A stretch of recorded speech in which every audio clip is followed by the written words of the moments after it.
Hi, this is Saisyam and today we will continue from example number 4 of chapter 6. Example 4, if PQ parallel to RS, MX cube 135 degree, MYR 40 degree, then we have to find XMY.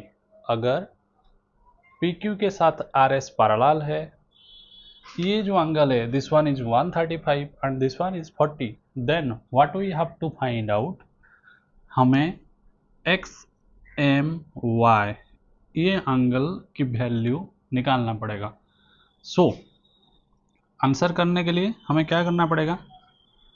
Answer करने के लिए हमें P Q and R S के साथ parallel होकर एक line draw करना पड़ेगा जो कि एम पॉइंट के थ्रू पास करना चाहिए। ओके, तो फिर ड्रॉ करते हैं।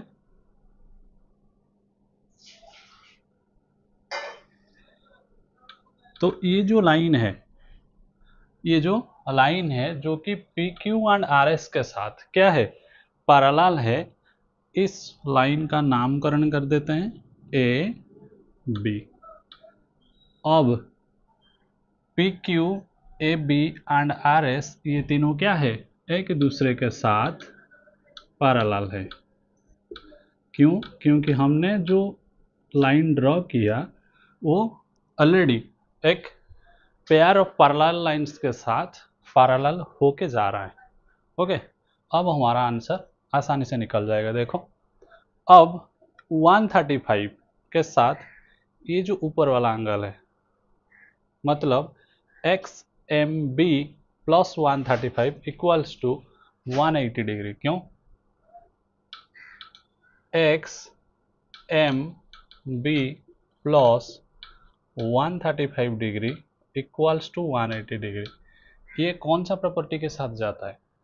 अगर पी क्यू ए बी के साथ पैरेलल है तो हम कह सकते हैं ये दोनों एंगल को इंटीरियर है। कौन सा प्रॉपर्टी है? को इंटीरियर। समझ में आता है? 135 plus X M B equals to 180 degree, तो एक्स एम बी हो जाएगा हमारा कितना, 180 माइनस 135। ओके, 180 माइनस 135, तो ये हो जाएगा 45। क्लियर? तो ये ऊपर वाला एंगल हो गया 45।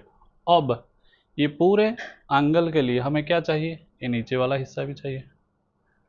ओके, अब A B and R S के साथ जो पैरेलल प्रॉपर्टी है उसी प्रॉपर्टी को यूज करके हम क्या करेंगे, इसको निकाल लेंगे। कैसे? देखो,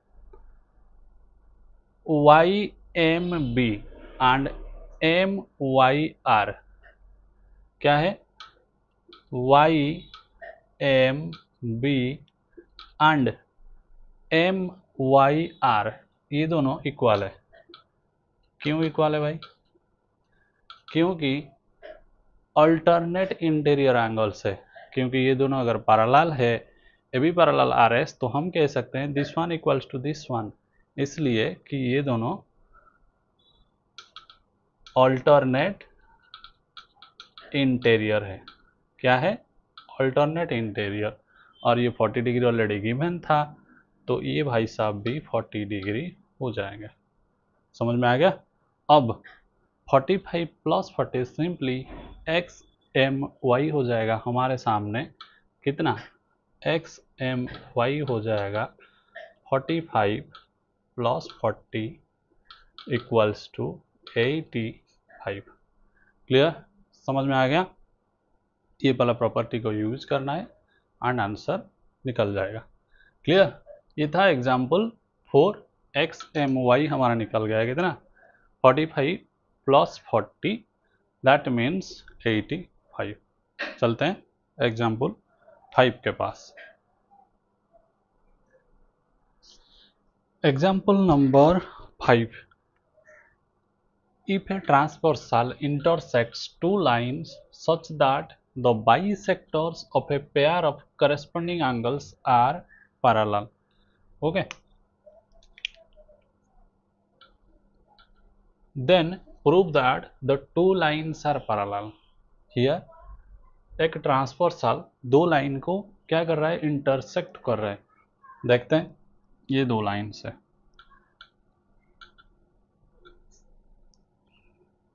this one is another line, suppose P Q R S। ये दो लाइन को एक ट्रांसवर्सल क्या कर रहा है, इंटरसेक्ट कर रहा है। This one is the transversal, कर लो FB, PQRS इसको कर लेते हैं FB, ठीक है। Next, a pair of such that the bisectors of a pair of corresponding angles.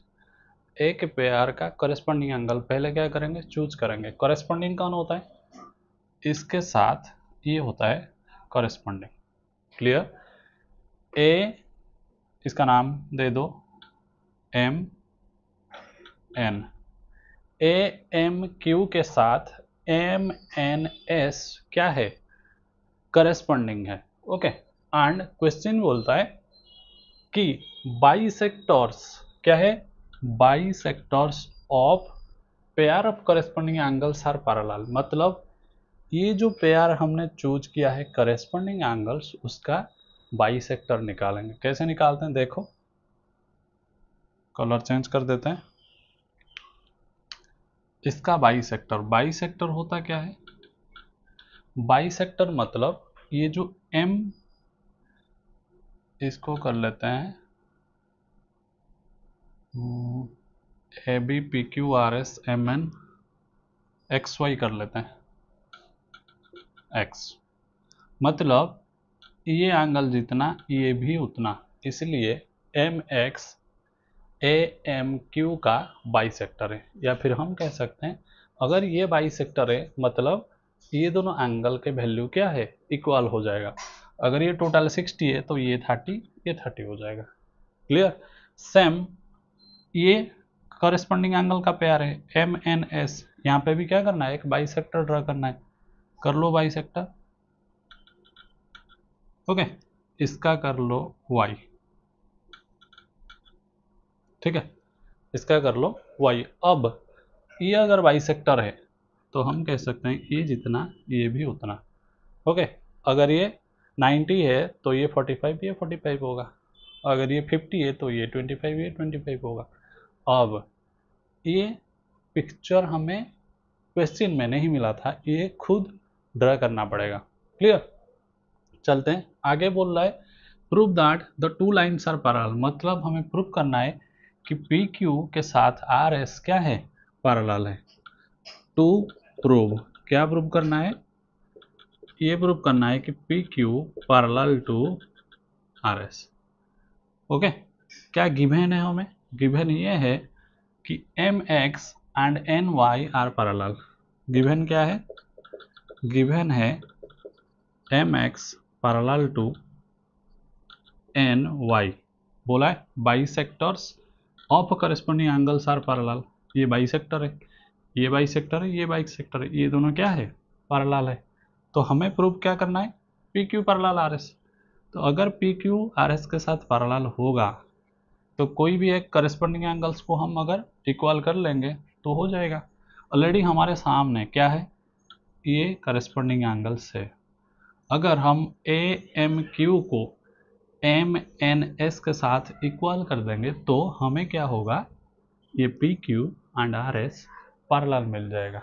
कैसे करेंगे देखो, प्रूफ कैसे करेंगे।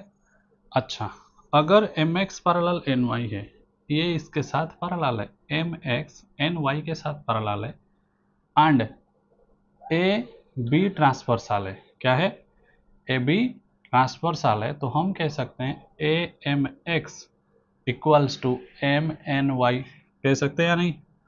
फिर से लिख लो, M X parallel N Y A B transversal, ठीक है। अब ए एम एक्स मतलब ये एंगल इसके साथ इक्वल होगा MNY। कौन सी प्रॉपर्टी है? कॉरेस्पॉन्डिंग।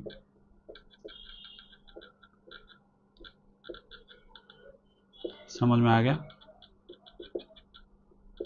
अगर MX पैरेलल NY है, AB ट्रांसवर्सल है, तो हम कह सकते हैं this one equals to this one. Clear? अब ये जो AMX है इसके बदले AMQ का हाफ है, हाँ या नहीं? AMX equal to half of AMQ, yes or no? AMX ये पूरा AMQ का क्या है? हाफ है। सेम MNS का हाफ है। MNY हाफ ऑफ क्या है? हाफ ऑफ MNS है। अब हो गया हमारा आंसर। कैसे होगा? ध्यान से देखना। अगर AMX MNY के साथ है करस्पॉन्डिंग के लिए, एंड वही AMX AMQ का हाफ है, ये सर नो, क्योंकि ये बाइसेक्टर है, तो ये पूरा एंगल का ये हाफ होगा। सेम MNY जो है MNS का हाफ है, MNY half of MNS। And अगर ध्यान से देखेंगे ये दोनों इक्वेशन का क्या, ये दोनों इक्वेशन का जो LHS है ऑलरेडी क्या है? इक्वल है। दिख रहा है? AMX इक्वल्स टू MNY है, दिख रहा है? AMX इक्वल्स टू MNY, तो RHS भी हम इक्वल कर सकते हैं। ये सर नो? बिल्कुल यस। कैसे? तो ऑलरेडी AMX MNY के साथ क्या है? इक्वल है, जो कि हमें गिवन है। तो हम कह सकते हैं इसका जो RHS होगा ये भी इक्वल होगा। हाँ, तो हम लिख सकते हैं, यहाँ पे लिख लो, half of AMQ, half of AMQ equals to half of MNS। क्यों होगा? समझ में आ गया? क्योंकि उसका LHS इक्वल है दोनों का, तो दोनों का RHS हम इक्वल कर सकते हैं। अब दोनों तरफ हाफ को कैंसिल कर लो। अब हो गया AMQ equals to MNS। AMQ मतलब ये पूरा एंगल MNS इसके साथ इक्वल हो गया। अगर हो गया इक्वल तो हम कह सकते हैं क्या? PQ पैरेलल टू RS, जो कि एक पेयर ऑफ कॉरेस्पॉन्डिंग एंगल्स के लिए क्या हो गया? प्रूफ हो गया। ठीक है? ठीक है, तो AMQ MNS एक पेयर कॉरेस्पॉन्डिंग एंगल्स हमें इक्वल मिल गया, इसलिए हम कह सकते हैं PQ पैरेलल टू RS। क्या है? PQ पैरेलल टू RS हम कह सकते हैं। हो गया प्रूफ। चलते हैं एग्जाम्पल 6 के पास। एग्जाम्पल नंबर 6 क्या बोल रहा है? AB parallel CD, AB parallel CD, CD parallel EF, CD parallel EF, मतलब AB parallel CD parallel EF हम आराम से बोल सकते हैं। Next, EA perpendicular to AB, EA AB के ऊपर परपेंडिकुलर है, यहाँ पे 90 डिग्री का इंडिकेशन है, तो ये भाई साहब क्या है? 90 डिग्री है। BEF 55, देख लो, BEF 55, ये एंगल कितना है? 55 है। फाइंड एक्स वाई जेड हमें फाइंड आउट करना है। कुछ नहीं करना है, बस सिंपल है। अगर हम सीधा फोकस करेंगे y की तरफ तो y हमें पहले मिल जाएगा। कैसे? CD के साथ EF क्या है? पैरेलल है। Yes or no, CD parallel EF, BE transversal है। ध्यान से देखना, CD parallel EF, BE transversal है।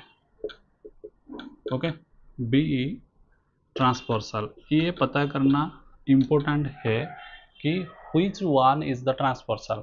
एक AE ट्रांसवर्सल दिख रहा है क्योंकि ये CD एंड EF को क्रॉस कर रहा है, साथ में BE भी ट्रांसवर्सल दिख रहा है बिकॉज ये भी क्रॉस कर रहा है। तो हमें क्या चाहिए, हमें y 55 चाहिए जो कि BE में मिल जाता है, तो इसलिए BE इज द ट्रांसवर्सल। अब y प्लस 55 कितना होगा, ध्यान से देखो, y प्लस 55 हो जाएगा 180 डिग्री। ये को इंटीरियर एंगल की प्रॉपर्टी सेटिस्फाई कर रहा है। ओके, अगर थोड़ा सा और आसान कर दूं, इसको मैं छुपा देता हूँ, किसको, अब देखो y प्लस 55 क्या हो जाएगा 180 डिग्री। क्लियर। अब y हमें कितना मिल जाएगा, अगर दोनों की वैल्यू 180 है, ओके, तो y हो जाएगा 180 से 55 क्या होगा, माइनस हो जाएगा, कर लो माइनस, ये हो जाएगा 125, ये सर नो, तो y हो जाएगा हमारे लिए 125। ओके, नाउ y जितना x भी उतना होगा, कैसे होगा, y जितना x भी उतना होगा, क्यों, क्योंकि ये दोनों same AB parallel CD BE transversal है, x equal to y corresponding angles है। Clear. Same AB parallel CD क्या है, AB parallel CD BE transversal है, एंड हमारे सामने क्या है, x equals to y equals to 125 जो कि कॉरेस्पॉन्डिंग एंगल्स है। कौन सी एंगल्स है, कॉरेस्पॉन्डिंग एंगल्स है। क्लियर। एंड अब AB पैरेलल EF है, AE ट्रांसवर्सल है, ठीक, AB parallel EF AE transversal, क्या मिलेगा हमें, Z मिल जाएगा। कैसे, अगर हम ध्यान से देखेंगे, ये एंगल 90 डिग्री प्लस ये एंगल क्या होता है 180, कौन सी प्रॉपर्टी, ये हो जाएगा हमारा को इंटीरियर। अगर बीच वाला CD को हम क्या करेंगे, इग्नोर कर देते हैं, देखो 90 plus this one equals to 180, तो very simple, this one plus this one equals to 180, कौन सा प्रॉपर्टी है, प्रॉपर्टी होता है हमारा को इंटीरियर। हम कह सकते हैं 90 प्लस, ये एंगल को सीधा लिखते हैं, ये जो पूरा एंगल है दिख रहा है, ये Z प्लस में 55 के बराबर है, तो 90 प्लस में Z प्लस में 55 हो जाता है हमारा 180, क्यों, को इंटीरियर। ठीक है, अब Z कितना हो जाएगा, Z हो जाएगा, ये दोनों को ऐड कर लो, 90 प्लस 55, ओके, 90 प्लस 55 145, 180 से अगर 145 हम क्या करते हैं माइनस करते हैं, तो हमें मिल जाएगा 35, कितना मिल जाएगा, हमें मिल जाएगा 35। ये हो जाता है हमारा एग्जाम्पल 4, 5 एंड 6 का कंप्लीट सल्यूशन। आगे हम देखेंगे क्या, एक्सरसाइज 6.2 का कुछ सल्यूशंस भी आज डिस्कस कर लेंगे। Exercise 6.2 question number 1, X and Y find out करना है, साथ में AB पैरेलल CD क्या करना है, शो करना है, दिखाना है कि AB CD के साथ क्या है, पैरेलल है। पहले एक्स एंड वाई निकाल लेते हैं, फिर पैरेलल की तरफ चलते हैं। अगर ये 130 है तो y कितना हो जाएगा, y भी 130 हो जाएगा, क्यों हो जाएगा भाई, कौन सी प्रॉपर्टी है, इसको फोकस करना है। अगर ये 130 है तो y भी 130 हो जाएगा, हम कह सकते हैं y equal to 130, okay, which is vertically क्या है, vertically opposite angles, vertically opposite angles, ये 130 तो ये भी 130।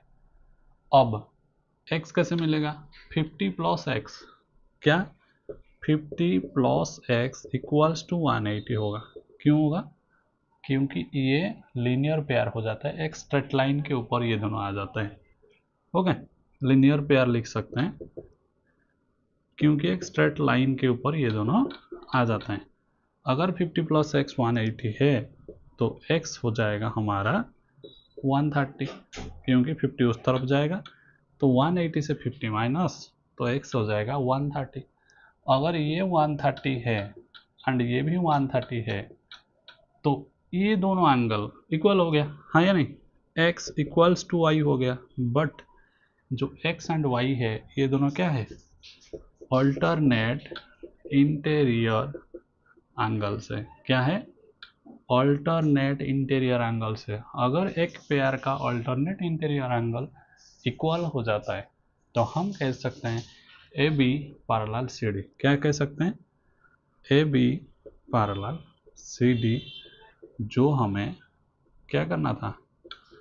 प्रूव करना था, दिखाना था A B parallel C D. हो गया? बहुत सिंपल है, बस लिखने का स्टाइल बिल्कुल परफेक्ट होना चाहिए। चलते हैं नंबर 2 के पास। Question number 2, A B parallel C D.